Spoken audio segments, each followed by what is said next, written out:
Rabbi Nachman of Breslov of blessed memory is famously known for his legendary tales, or Sipurei Masios. One of these stories is called the Baal Tefillah, the master of prayer or the leader of prayer.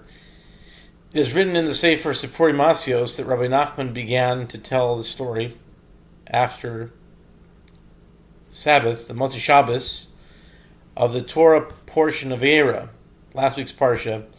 It would be Parshah's Bo this week.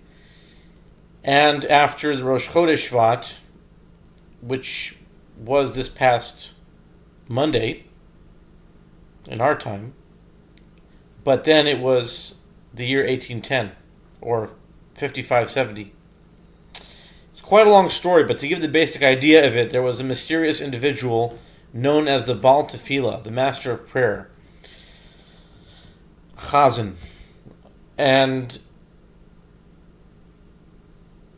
someone who leads the prayer in a synagogue. He would show up in the city and he would appear to certain people just randomly, and he would tell them the whole purpose in life was only to pray and serve Hashem continually.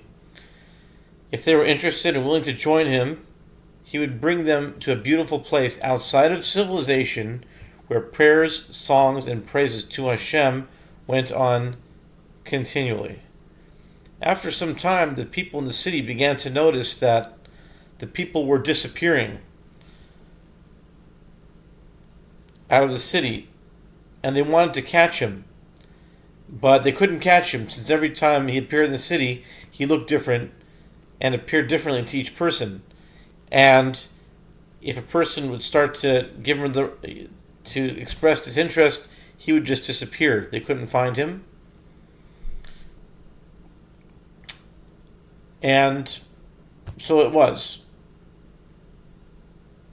In Likutei Moharan, in Torah number 64, in the first paragraph, Rabbi Nachman quotes the first two psukim, the verses of this week's Parsha.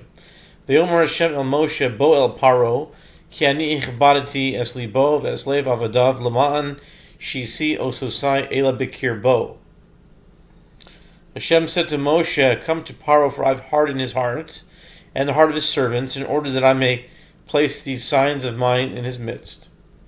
Ulema'an tisaper be'azni bincha uven bincha asher hisalalti b'mitzrayim yes ososai asher samti bam v'yadatim ki ani Hashem, in order that you should tell in the ears of your son and your son's son how I made a mockery of the Egyptians, and that you tell of my signs that I placed in them, and you will know that I am the Lord.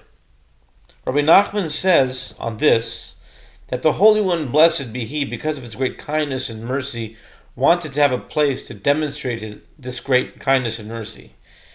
He brought this creation from the most sublime, ethereal point of Atzilus, the world of emanation, to the most concrete aspect of the physical world, the world of Asiyah, the world of action. Rabbi Nachman illustrates the Kabbalistic idea of the tzimtzum, the constriction or the condensation or the limitation here, by saying that God's vastness and infinitude of the light of Ein Sof, literally no end, left no room, so to speak, for anything else beside for him to exist. Therefore, he had to create an empty space where he was not, where something outside of it, or besides for him, could exist. Rabbi Nachman says that this idea is a wonder and a mystery not to be fully comprehended until future times. For how is it that a reality outside of God can exist, when God is the source of all reality?